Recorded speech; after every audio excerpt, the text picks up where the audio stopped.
Welcome to the Sage of Three Paths podcast. We are three brothers who use this space to talk about a range of topics. Anything from politics, race, anime, and pop culture, each giving our own perspectives and opinions. I'm the youngest, Mo Jana, also known as Junior Lamb.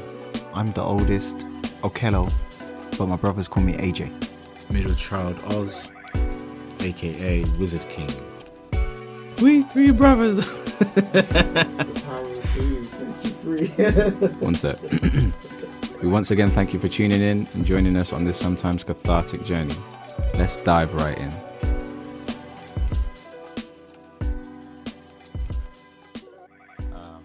Style. If you're used to negotiating, then you'll be fine. If not, they'll rip you off, but you won't even know.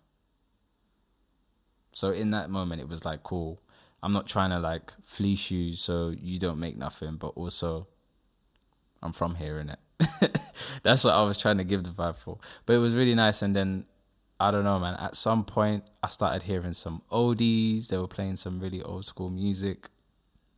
And then a DJ came on and was playing. And I was like, this beach is kind of live, you know? Like, at first, I probably arrived at like 2 p.m. It was fine. Not many people were there. 5 p.m. came. Oh, my goodness. You start seeing the groups coming and groups coming and I was like, hang on a minute. This looks like a whole beach party. What's going on? And then it gets later on tonight. They're playing music. It's just all good vibes. People are dancing. And then they have this massive, huge fire in the middle of the sand. And they all dance around the fire, bro. That was, for me, amazing. Isn't that one of the stereotypical views of Africans dancing around a fire? Listen. Now, just saying, it has been a dream of mine to do that. It was. I don't know where it came from, but I just have a dream to be on some type of beach where there's a fire and I can dance around it with music. It was amazing. And it's like, as we were like, it's like they're just dancing in a circle. And I'm talking about, this is not some small fire. This is huge. Enough for me to like run around. I don't know. I can't say in terms of measurements, man. When you go, you'll see it. And you have to go to that beach, you'll see it. And they're just saying stuff like, I don't know. I couldn't really catch it at the time because I was just lost in the sauce, like enjoying myself so much. But they were just saying, go marry again, or saying like, you're not going to marry again. Something, something, something, you're not going to marry again. And they're all chanting that as they're running around. And I'm like, this is lit. I love my country. I've never had fun like this anywhere else. I can't have fun like this in London. I'm not doing this in Shoreditch or Brixton or anywhere. You'll get arrested or you may get shot. For real. So yeah, man, that was like another great experience just to kind of go there and be on the beach and there's this huge fire and oh man, that was just like a different experience. I can't tell you how that felt. There's not like, oh, we need to be safe regulations. There's fire around. Nah, the kids were running around the fire too. And it was all safe, no problems, And they do that every Sunday and Tuesday, I believe. I think that's what I heard. And it's just like, this is a regular thing that the locals can come to and just do. And that's like just so amazing. But yeah, man, there's a lot of different points. And a lot of different things that I experienced whilst I was there. Some good, and I will be honest, some bad. So when you're there, you really will see the disparity between the higher class and the lower class.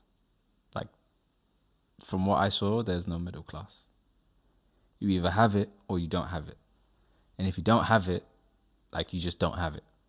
And being some of those places and seeing some of those kids, I think, again, that trip was a big journey for me. I had my own kind of mission that I wanted to accomplish there with the, getting the engagement done. But also like... Glossed over there.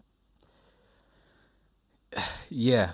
But it's weird. That's kind of how it felt in reverse for what I was experiencing there. Because in my mind, I was like, man, I've got this idea to get engaged whilst I'm out here.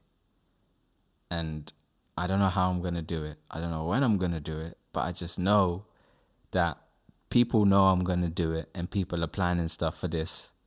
So I have to do it at some point, but I just need to, have that time where I have that right feeling. I didn't want to feel pressured into doing it.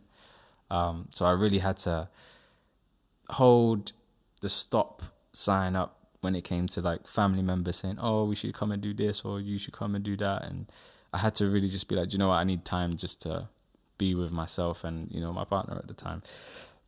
Just so we can establish that moment or create that moment or allow that a moment to happen where then I can fulfill that plan. It was successful. It went great, went well. She said yes. Mo, can I ask? Obviously, congratulations. That's wonderful.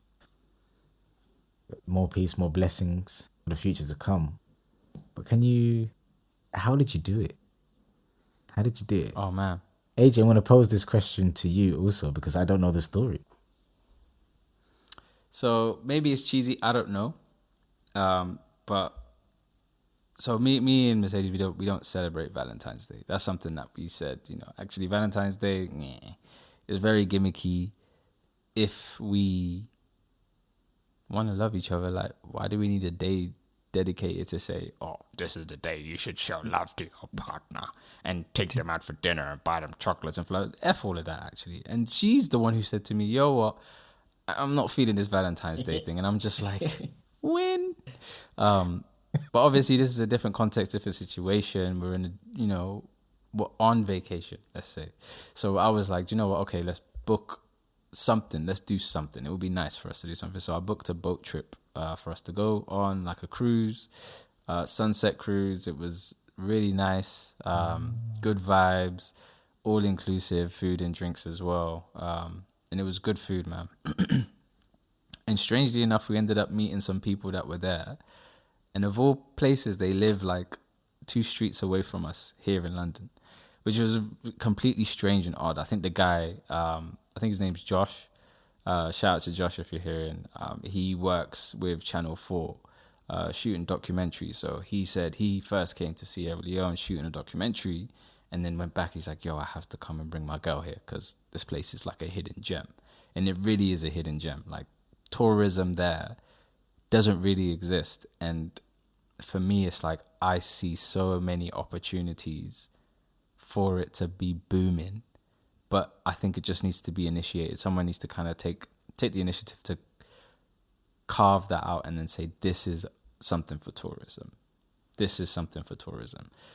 But at the moment, it's nice because it's not like that. So it is really a hidden gem. Like, you can be on the beach completely by yourself and there'll be nobody there. And it's not like the beach is just... Bro, the only thing you'll see on the beach is maybe a dog, and the dogs out there are different. I hear that. The dogs out there are different. I like the dogs out there. They're chill. Maybe it's the heat, I don't know. But they're just very different. They're not like jumping up on you, trying to bark. Nah, them dogs mind their own business. I've got... wild dogs. Wild dogs and like tame dogs. But yeah, there are wild dogs that are there.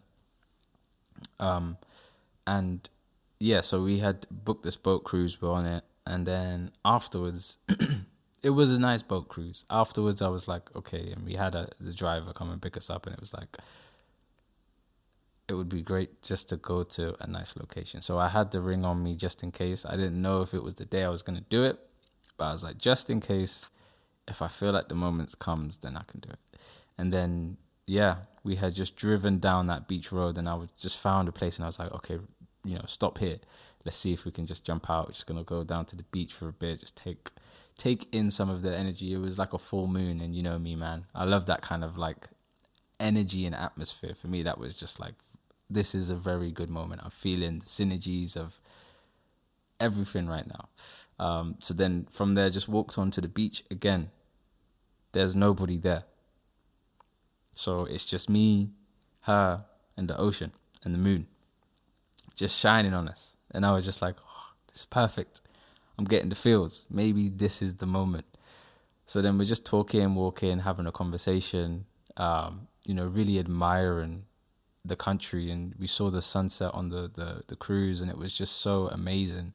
And it was just that video I sent, it was like party after party. That one I sent to you. It was that same day. So already the vibe was just very, very kind of like energy was very high. And yeah, man, from that moment, just had the conversation, and then I just started. Man, I won't be able to recite what I said. It was very much like touch and go in the moment. You went Shakespeare on him, or you went Usman Oh, Zain man, on him. I'm always like that, bro. I'm always speaking straight from the soul. I don't really like to overplan things, especially genuine things like that. So then it got to a point where pulled the ring out, did the proposal Down on one and then- knee. Yeah, Oh, man. you did the bit. On the sound. My On the guy. sound. Yeah, man. I wanted to do it in the most proper way possible. Obviously, beforehand, I had like spoken to the mother, spoken to Pop, spoken to Grandma, spoken to her father, like got the okays before I did it. I wanted to make sure, that part of the African tradition that we have, I didn't want to lose that just because I grew up here in the West, that I just do what I want to do, That was really important to me. So I've actually been plotting this from late last year. I've been planning this and plotting this. So it was nice to really kind of finally get it off my chest. And, it's a secret that I've been hiding from her, but hopefully it's the only one. Now I ain't got to hide no more secrets, so that's fine. But yeah, that's basically how it was done, man. It was done on that day. Beautiful. In that way. Beautiful, beautiful. AJ, please. I guess mine was cheesy. It was on a Ferris wheel. Okay. I don't see you getting on one knee on a Ferris wheel, though. How did that work? Where was this Ferris wheel? In the mall. Where was this mall? Minnesota, United States. Okay. You went. Isn't that the Mall of America? Yes, he's playing it yes. down. It was a huge Ferris wheel as well. It was a huge Ferris wheel.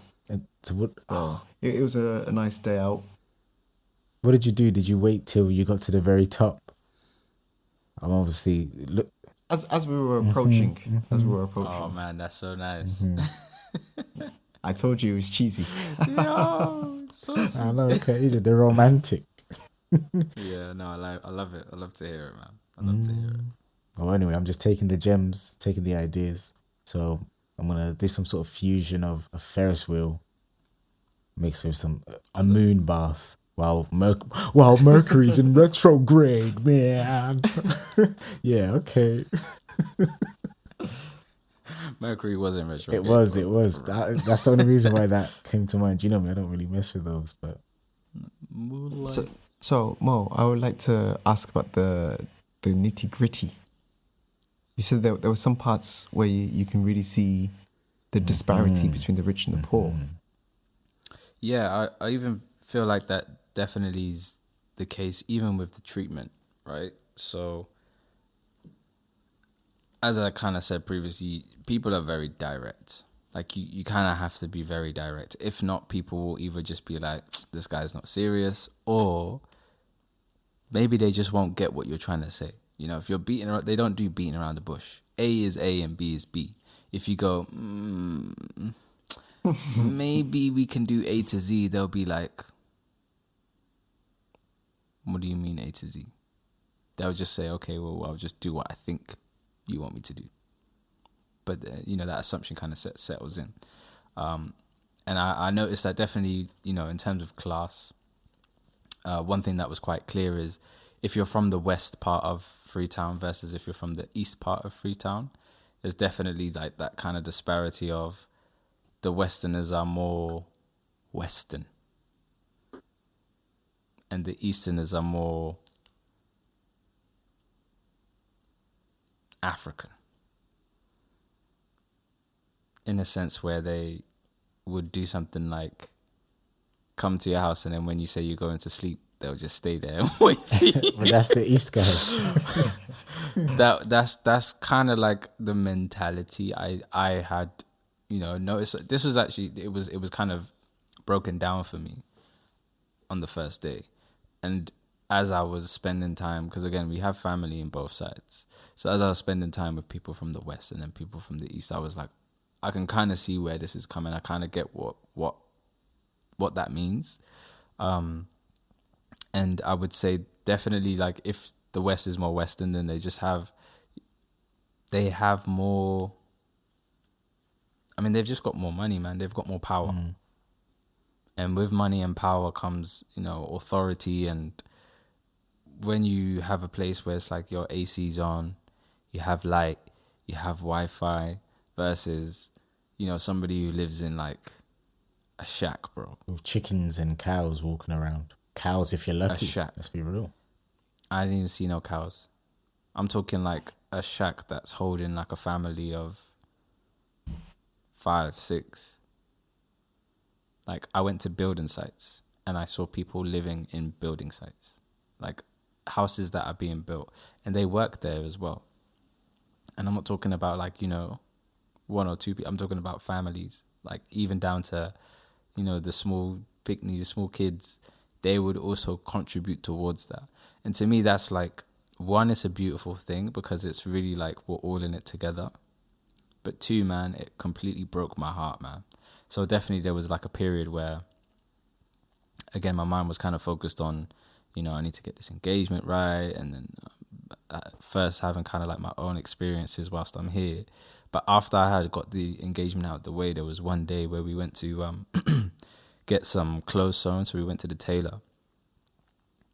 And just going to the area where he lived, and then from there we ended up going to another house and just seeing the people there and meeting them and just speaking to them, and just saying, yo, let's come and take a picture. And we took some very beautiful pictures, and they love to take pictures over there. The phrase is snap. Bro, let me snap. Let me can snap. You just snap me, can't let me snap. That's the phrase, snap. They love snapping pictures. Do you know what? I've always loved when Gran goes back to Sierra Leone and she comes back and she's picked up some new slang, because it's as if, Creole is a language to communicate between tribes, essentially. So it's ever evolving.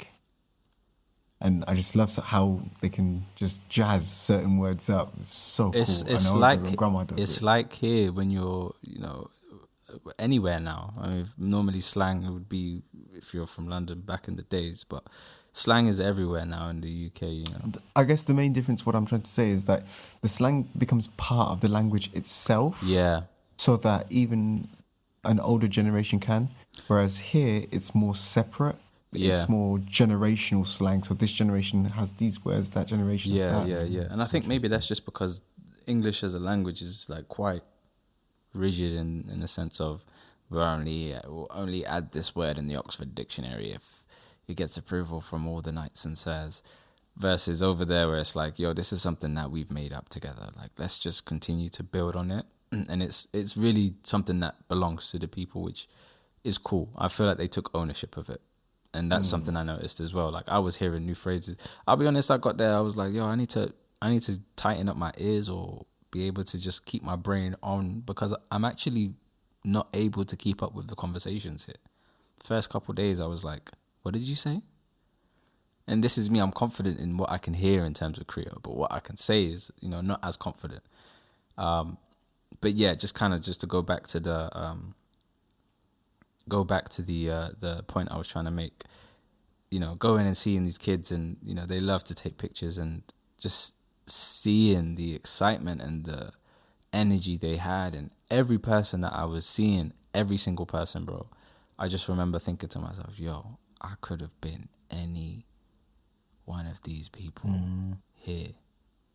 It's sad to say, and it's sad to see, like, that they have cripples over there. They have people that have like amputated arms and legs, and you see them if you're in the car driving, and they're just by the roadside, man.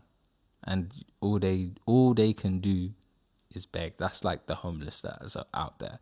And it's so sad to see, over here you have homeless people and then they'll have nicer shoes than you. Over there you see homeless people, they ain't even got legs. It was this specific day where we just I was in that West, and I was like, oh yeah, I'm in this house, and everything's great, and we have AC, and I'll be honest, things aren't always like, I don't know, things are just very different over there, man. And it just hit me so hard. I was in the car and I just started bawling out crying. Wow. I just started bawling out crying. I was like, this is peak, man. This is actually, I'm in the struggle. I can see everything that we have in the Western world. Now I know what, somebody has to suffer for all of the things that we have here. Somewhere has to suffer. And I was in the place of where the suffering was happening. And honestly, it's heartbreaking to see, man. Even now talking about it, like it gets me in my feels. I do get emotional. But the one thing it definitely, inspired me to do, because, bro, the people there are bright, man. But in school, they learn, like, from the age of 6, 19 subjects. Yeah, that's intense. And as you grow older, you take on more. How can you be 6 years old and doing 19 subjects in school? 6 years old. So there's a lot, I don't know, of like structural things that I think kind of need to change. But the people there are very bright, man. But it's just the fact that they just don't have the opportunity. That opportunity's just been taken from them, And one of our cousins was breaking it down to me. He's like, listen, he goes to a university which is one of the best ones there at the moment. I think it's FBC. I went to the university grounds and saw it. It's a really nice university, and they've had people like mechanical engineers and structural engineers, and they've like graduated and come back and they've like built highways in the country, or they've built like new facilities within the university, and it's amazing to see that type of stuff, right? But he was, again, a cousin was breaking this down to me. He's like, listen, I go to like one of the better universities here in Sierra Leone. If I wanted to apply for a job and you coming from overseas apply for that same job, they wouldn't even look at me. Even if I got the highest, greatest grades and you got the worst, lowest grades, you barely passed. Just because you came from overseas, they'll take you over me. And it's just sad to say that, they just don't have the opportunity, man. Or the opportunity is very limited. And because of that, the mindset and the lifestyle, everything is just the money, man. I was having this conversation and I was like, actually, really, if you want to understand, and this, again, I hate the fact that it's like this. If you really want to understand, how a country works and how the lifestyle is in a country, you have to understand the money. Because the money runs everything. Anywhere you go, right? If you need to survive, you need to have food. If you need to get food, you need to have money. In order to get money, you need some sort of job. You need something that can sustain you. You can't really be in a place where, unless it's somewhere where money doesn't exist, you cannot be in a place where money exists and money doesn't dictate what life is. Welcome to the Sage of Three Paths podcast. We are three brothers who use this space to talk about a range of topics. Anything from politics, race, anime, and pop culture, each giving our own perspectives and opinions. I'm the youngest, Mo Jana, also known as Junior Lab. I'm the oldest, Okello, but my brothers call me AJ. Middle child Oz, aka Wizard King. That was something that, really opened my eyes when I see, okay, we're gonna, let's say £1,000. Bro, that's like 2 or 3 bags of cash. Like stacked, bundles, tightly wrapped. That's 2 or 3 bags, like plastic bags that you would take shopping. How can you roll around with that, man? There's so many opportunities to be frauded, to be, people can short you money. Even myself, bro, I got lost counting money. I had to count like 5, 6, 7, 8 times. And I'm not somebody who's like, I did okay in maths in school. Actually, I feel like I'm okay when it comes to that stuff. But it's like you have to be on accounting level, or as you're an accountant here, just in order to kind of understand and manage that money. But it's just so much. It's so difficult to deal with, man. And because of that, I feel like if you just don't know your way around it, you're gonna miss out. So that for me was just some observations that I had, man. And again, it's just sad to see, man. But it's the reality, man. So definitely just going there and doing whatever I can to help is just, it's definitely just, it was something that I said I wanted to do, but now I have to do it because I've been there and I've seen it. And I'm like, it's tough, man. You either have it and you're living life, you have your driver, you tell them to do that, you have somebody to wash your clothes, you have somebody to cook your food, you have somebody to buy your groceries, you can have all of that. All of that. My white clothes have never been this white, ever. But then I know that there's some people that don't even have shoes, yo. They don't even have legs, yo. They don't even have legs, yo. On a serious tip. Well, just to say, obviously, there are people there who don't have legs not because of poverty, but because of the civil war that people lost their legs to. Just for some context. Yes. But it's both, man. If you're living in a place where the conditions are terrible and you cut your foot, you can't afford to go and get it fixed. That then becomes infected. Conditions are not great. You're living in a shack, which is like, honestly, one of the biggest issues that I saw there was rubbish gets burnt, man. Like, again, I'm seeing everything that we have in the West. I'm seeing what it actually happens, like the end part of it. All the waste that's sent from here or from other places. Like, I see the landfills of trash being burnt, and you can see like just smoke in the air. And it's just like, this is destroying this country. This is destroying the air here. Well, it's destroying the planet. It's destroying the planet. To that, yeah, of 100%. But for me, it's like, I've been in places like Germany where they have systems like, if you want to recycle something, you buy something, if you want to recycle it, you can actually get money back for recycling it. And it's like, does stuff like this exist here? And it's like, yeah, it does. And I'm like, well, then what's stopping this from being done in a mass way? But then... Just saying, most of Germany's recycling material gets sold to poor countries such as Sierra Leone and across Asia. I know. So, as you say, you were seeing the results of their recycling. The solution is it's not a full solution. It's, let me hide it. And that's one thing that I kept saying, because even, for Mercedes, she was just like, wow, like, she can see it's not hidden. And I was like, that's it. It's the same. Don't get it wrong. We burn trash over on the West too. The only thing is, like, it's hidden. Even the differences between classes, it's not as clear to see. Not unless you go and see somebody's car or somebody's house. Like, you don't just see it in plain sight. Over there, there's no like smoke and mirrors. That doesn't exist over there. It's just reality. When you go there, you see this is real life. Like, this is actually real life. There's no label on it. There's no this. This is just life. And when you see that, it hits you. Because then it goes to, you go to yourself and it's just like, well, what if I was here? Again, I could have been any of these people.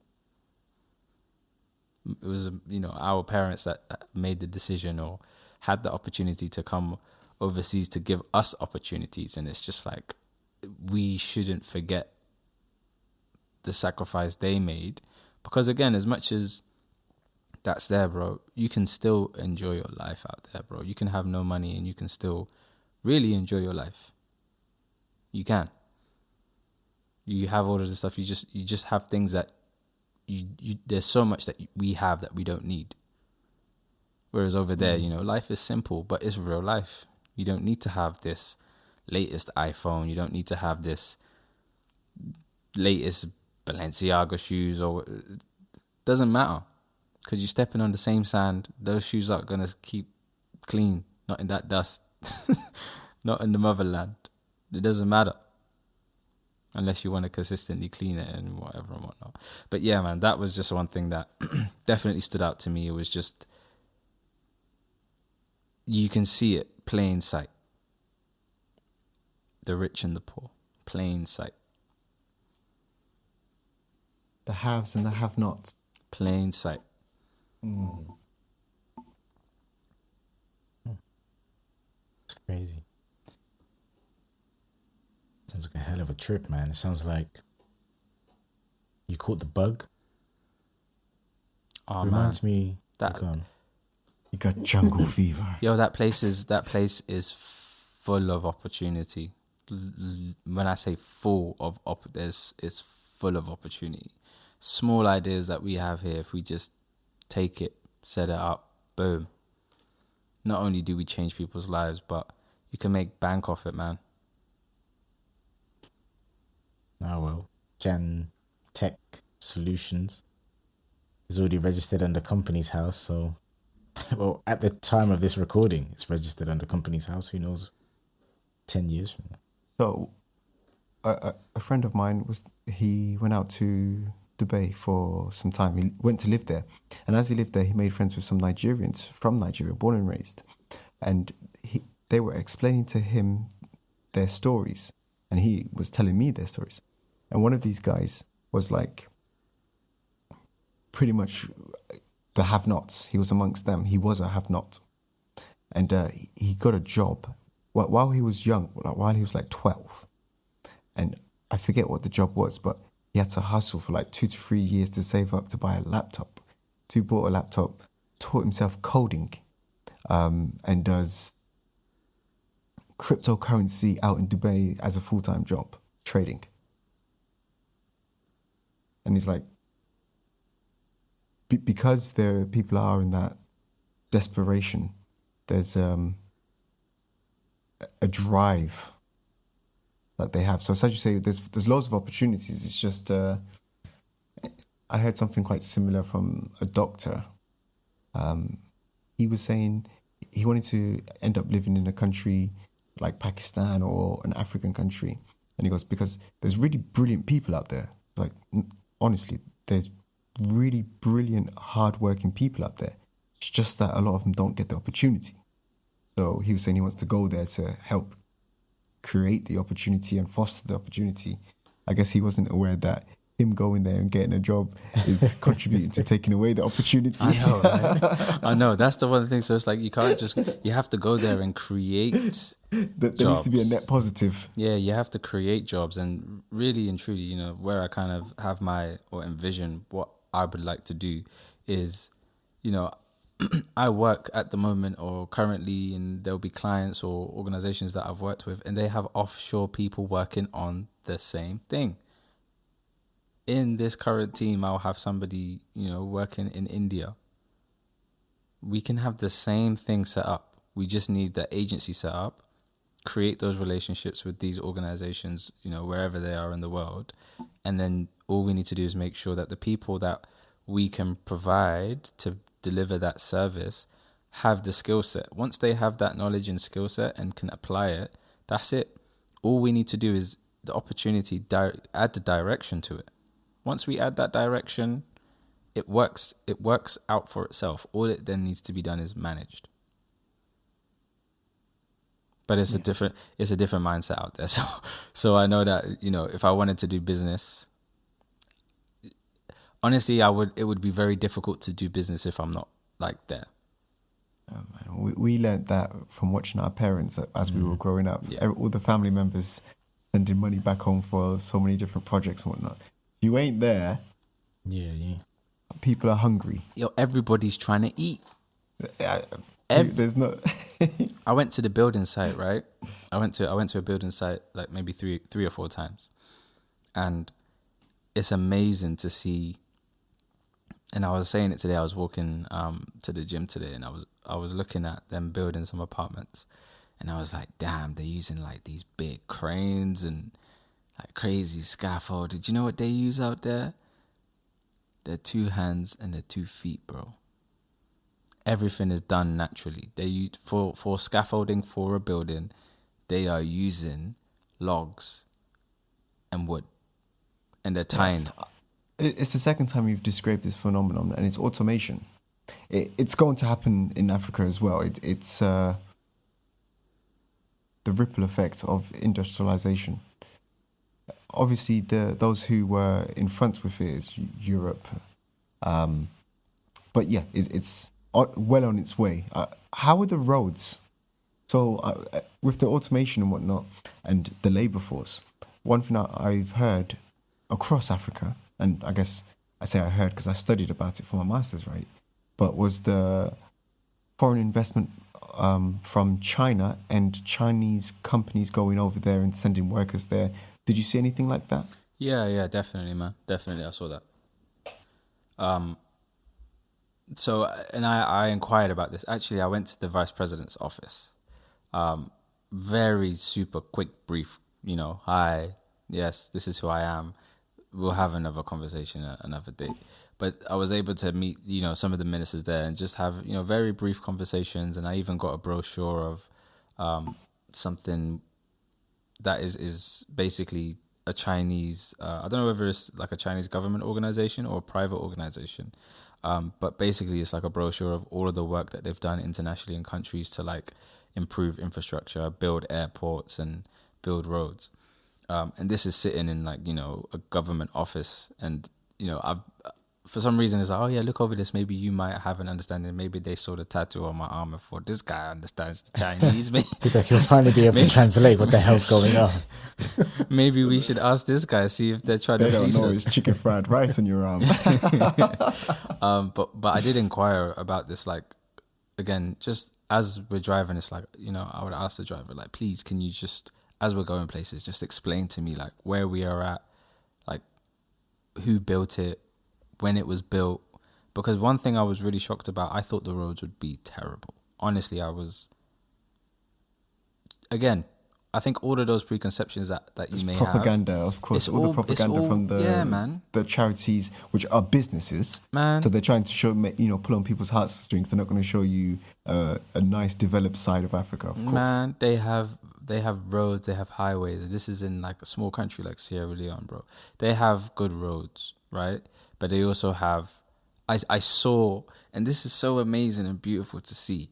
I saw what they have to do before a road is created. Like, I'm seeing the whole process, and this for me is just mind blowing. They have to dig up all of the, the huge rocks and stones.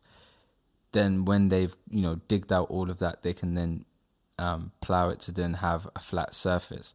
And this is like where you get the dust. And then once they have that flat surface down, that's when they can then lay the concrete.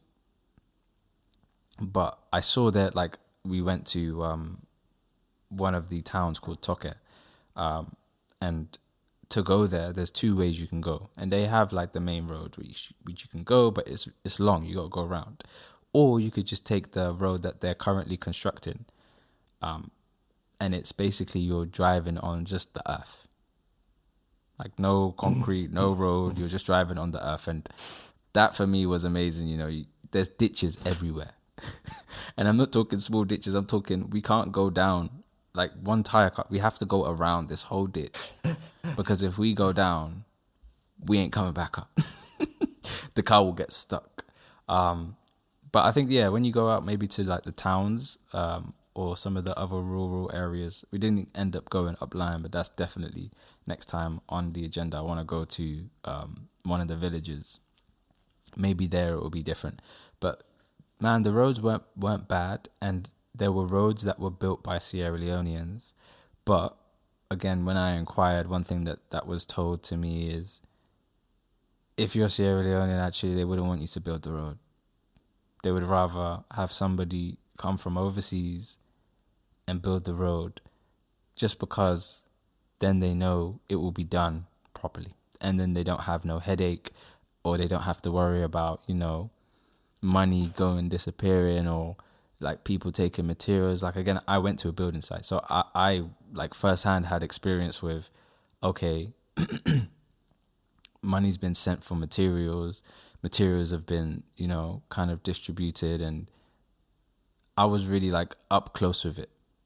every process. I just wanted, just so I could learn, just so I could see what is it, how is it managed here? Where are like the gaps and the holes and all these, like, I guess, stories that I've heard of just difficulty trying to manage or do something when you're overseas and it's over here. And it's like, bro, everybody's trying to eat. There'll be people and it's like, okay, well, there's concrete here. And they'll just sell it, bro. They'll just take, like, these are people that will work. They're working to build the house. You've employed construction workers. You've paid for the material. They are doing the job. But as they're doing the job, they're just like, yo, there's a lot of concrete here. Everybody's gotta eat. Everybody's trying to eat. Let me just sell my little bit on the side. Nobody will notice. But when you've got everybody doing that, or you've got multiple people doing that, they'll notice, bro. I went to a building, I told you, a building site, 50 guys, right? The way they were operating was like no machine has ever operated.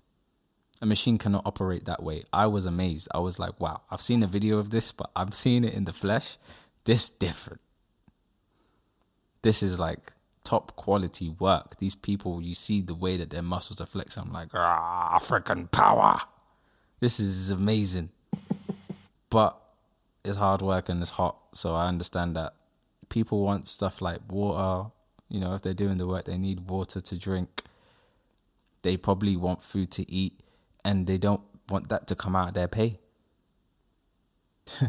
They want that to be provided, complimentary, all-inclusive. Well, is their pay low? Okay. Yes. I guess that's a bit of a leading question. Compared to I here. assume their pay... No. For them. Is that a decent day's pay for them? Well, one way to tackle corruption is pay everyone a living wage. Yeah, I would say... Decrease your lower class as much as possible. It's a surefire way to clean up corruption. If people have money and are able to use it efficiently... I would say it's good enough pay for you to stay in the same class that you're in. It's not good enough pay for you to progress. Well, It's very difficult for you to progress from where you already are, which is why people are more inclined to try and do their own thing on the side. Because it's like, well, the money I'm getting is only going to feed... Again, it's the mindset, man. It's a very different mindset. Imagine we have the month that we'd planned for with these bills, and there's this that we have to consider, and this, we need to make sure that we plan for this. Over there, it's like, yo, today, what am I eating? You know, there's not like a... And again, this isn't everybody. I'm speaking about maybe specific... The have-nots. Yeah, let's say specifically the have-nots, the people that don't have, the opportunity. Future money. Yeah, they don't open the fridge and see a fridge full of food and drinks. You know, they don't do monthly food shopping. That's not a thing out there. What they'll do is, okay, what I earn today is what I will get, and what I get is what I will cook, and that's what we'll eat. That's not good. That's a fundamental problem that needs to change. Yeah, but it's hard because, again, that's the mindset. And this is the thing that, again, I had learned is not everybody wants to change that. Like, people are happy, bro. Yeah, people will make that money. Who's more happier, do you think? The haves or the have-nots? To keep things the same. Have-nots ask, what would you do for them? I would say... Not what have you done? I would say the have-nots to some degree, because they have less of the stress. Because the haves have the stress. The stress of keeping what they have. Not just keeping what they have, but in order to get what they get is stressful. Because... Yeah, but is that not stressful for the have-nots more? That's not a... No, because the way that I see it, and the way that I guess I would like to explain it is, imagine you have... In order to do or have work done, you need the have-nots to do the work. You want to pay them, you know, you don't want to pay people that, you know, you have to pay them a big salary, because if that's the case, then your returns are low. So you want to pay the people that, you know, you don't actually have to pay that much money. You know that they'll do a good job, but you know that in order to do that, you have to be, one, on top of them. You have to be, two, direct. And three, you got to make sure that they're not doing any slide business on you. And you're going to make sure that you buy one That bag is where rice. Yeah, and when you have versus the have-nots, they just work, and that's it. They work, and then they can either eat, enjoy, and party. That's it, bro. They don't have the stress of, oh, where's it, this? Because the thing is that, like, they will be able to work. And when I say that everyone works, I'm talking about, I've seen kids, and they'll be breaking down the rocks, because again, they're the big rocks that they take up from the road, and then they try and break them down to like really, really small pebbles. So once they're really small, then they can kind of use that as part of like reinforcement for the foundation. Like, everybody works from early. So for them, it's like actually working is just a part of life. And you'll see that there during the day, you won't see that many people. The only people you'll see out are the people working. Like in the market, soon as 5 o'clock hits, that's when you start to see everybody come out. And guess what? Everybody's either eating, going to the beach, or partying. I hear you, Mo, but I guarantee you that I'm not convinced at all. And I think this will be something that you see as you grow up. Not to insult, oh, you're young, you don't get it. Da, da, da. I think it's a journey to understand, and we could do it. But I want to speak more about your time there, and because we went on like a deep dive on the how nitty gritty it was, which I greatly appreciate. But yeah, I want to hear more stuff. I mean, Sierra Leone's an incredibly hilly country, as you're telling me about these 45-degree angled hills. How high did you go? Oh man, I mean, the place Sierra Leone, its name originates from Lion Mountain, right? Yeah, Sierra Leone, which directly translate the Portuguese name that was given to the country directly translate to Lion Mountain.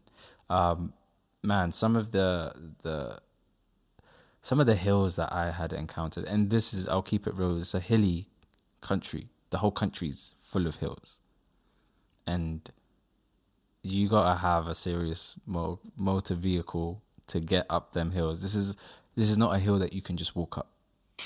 It's these kinds of hills. Like, if you're walking up the hill, you're gonna have to like lean forward and kind of like bend your knees, do the Spider-Man, because if not, you're gonna fall back. Like, you just cannot do it. It's that hilly. Like, when I say steep, I'm talking the first day we were out, again, we were staying up a place called Juba Hill, and I was like, we can't be going up there. There's no way we're going up there. The car's not supposed to go. It looked like a mountain. So I need to get all my apparatus, get my harness with my helmet just to go up this hill. You want me to sit in the back of this car and expect it not to roll back? Come on. But yeah, it's really beautiful. We did a hike. Actually, there was a few hikes we wanted to do, but we ended up only just doing one. And this is a place called Leicester Peak, which is basically like the highest point of, or I think it's the highest point. I don't know if it is. I cannot confirm that as a fact, but I know it's one of the highest points in the country. It's basically where all the radio towers are, and the big telecom towers as well.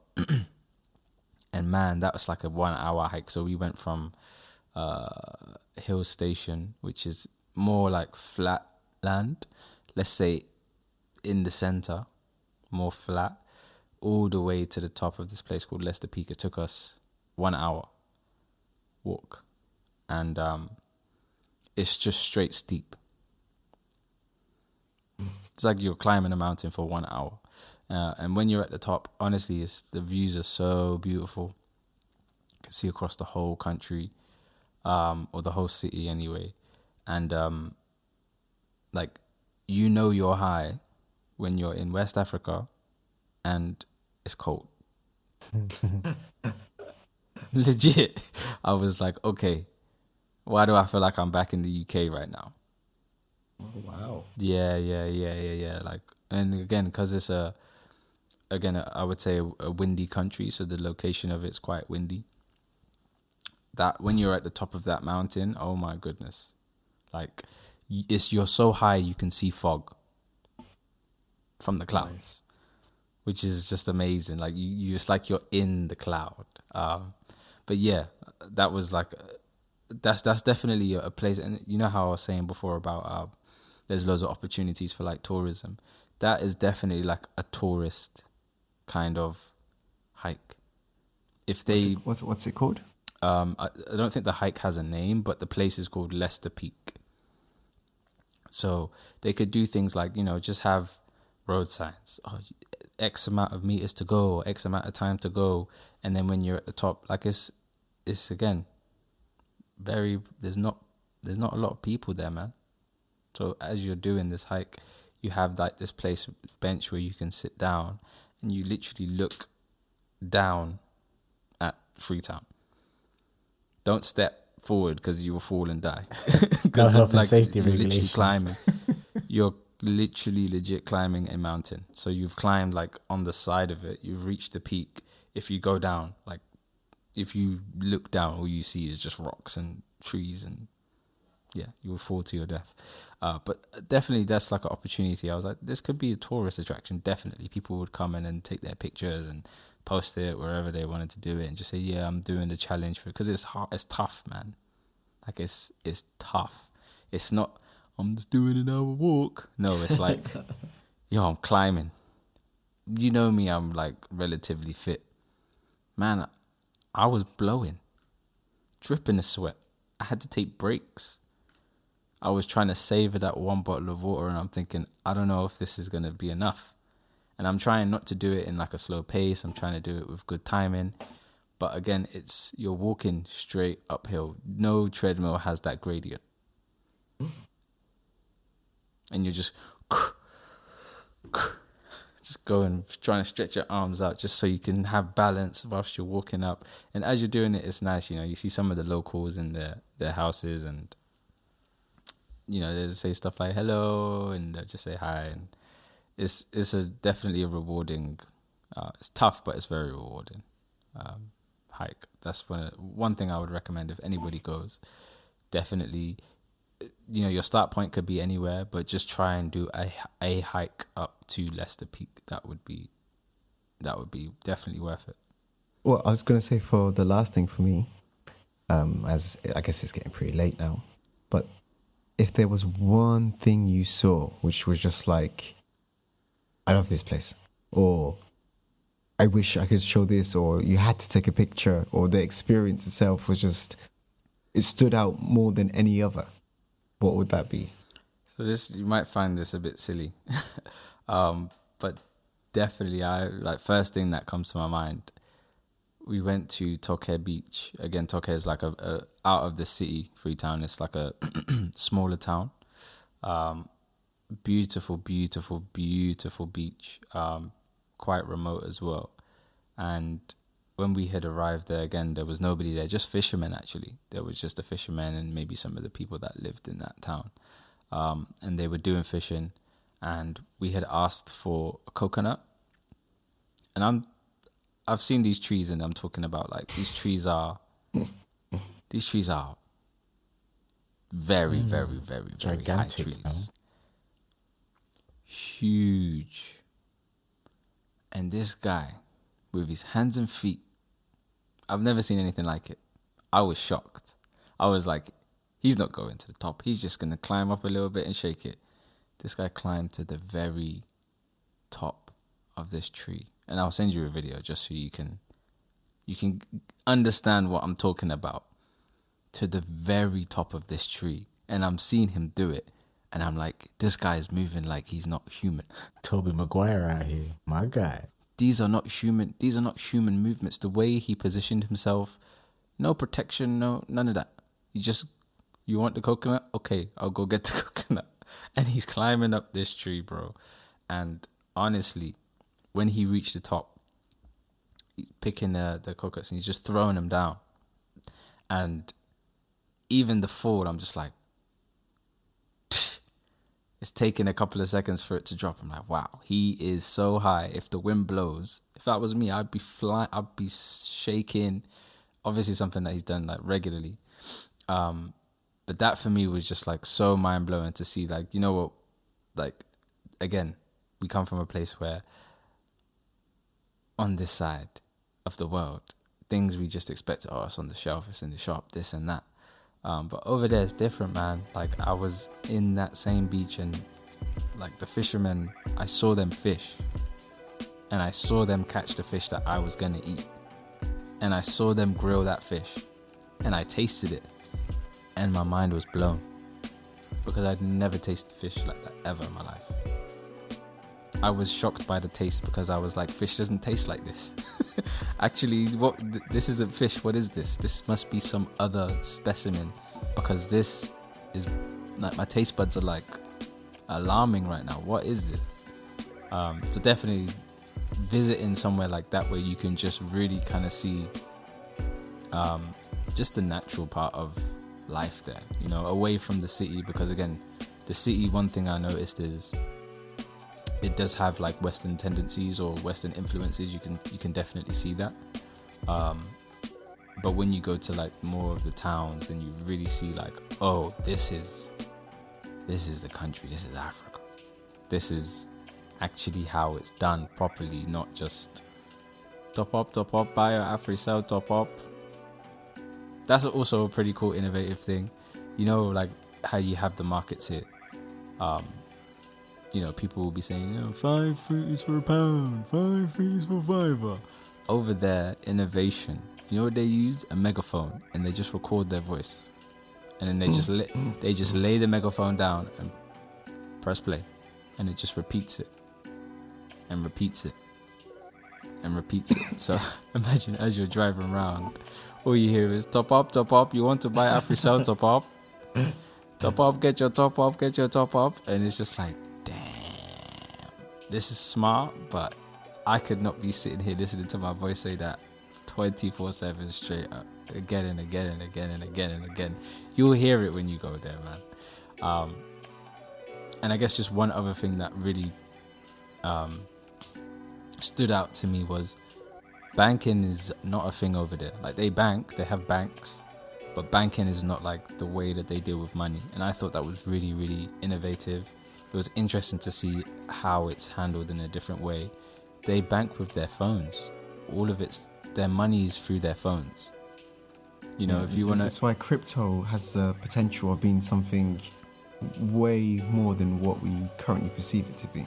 Yeah, if you want to, like, they do something called orange money. So they have orange out there. They got orange money and AfriCell money as well. So these are like two mobile providers. But if you want to send money to anybody, you send it to their mobile number. You don't send it to their bank. You don't have no bank details, sort code. So you could be, you know, living in a remote place and you can still get money sent to you. You don't have to find ATM. You just go to the shacks that they have with the orange or AfriCell kind of hubs. Tell them your number. They'll check on their system on the phone. Okay, yeah, you've got this amount of money waiting. Same amount, same place that if you want to top up your phone, you know, you just pull up, you'll hear someone, yo, you doing top up. Tell them your number, give them the cash. What happens if you got your want to spend that money? Even if you go to the market, you would send it to their phone as opposed to having cash on you and spending money that way. Yeah, I think that's how it would be done, but there's very limited places that you can actually spend. Like, you wouldn't be able to just go to a market and say, okay, I'm going to buy this. My main thing is, how do you get that money? Or is that money just to be sent around on this? No, you can get that money as cash. That's what I was saying. If you go to they actually get it from... Okay, cool. I'm with you. Yeah, so they have imagine if they have like couriers. So imagine it's like, let's say it's like mobile network. So you have EE. You basically go to an EE shop and then they'll take your money out. And it's all by the phone number. And then even if you want to open it, you have to bring your passport as a form of ID. So it's like you're opening a bank, but it's through your network, not through a That's bank. interesting. Again, I thought that was pretty cool. I was like, oh, they do this completely differently here, but it makes sense. Hey, Okello here. This section is a space where we'll be sharing short stories, creative experiences, and art. Wow, you made it to the end. Well, kind of. Smo guys, thank you very much for, I guess, listening to my kind of anecdote journey of me going back home to Sierra Leone and just my experiences. Actually, whilst I was out there, I was lucky enough to kind of be able to really absorb and be exposed to a lot of different just sounds, and I guess just being somebody who loves to explore sounds. There was a beat that I had made from that experience, and it's called Lungi Beach. So yeah, here's just a little snippet so you can catch a vibe. But yeah, hope you enjoy it.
With calmness and stillness, it comes to an end. We hope you found some gems and go away richer in soul and spirit. We're showing you the three paths of the sage. Your path is your own. Which path do you follow? Until next time.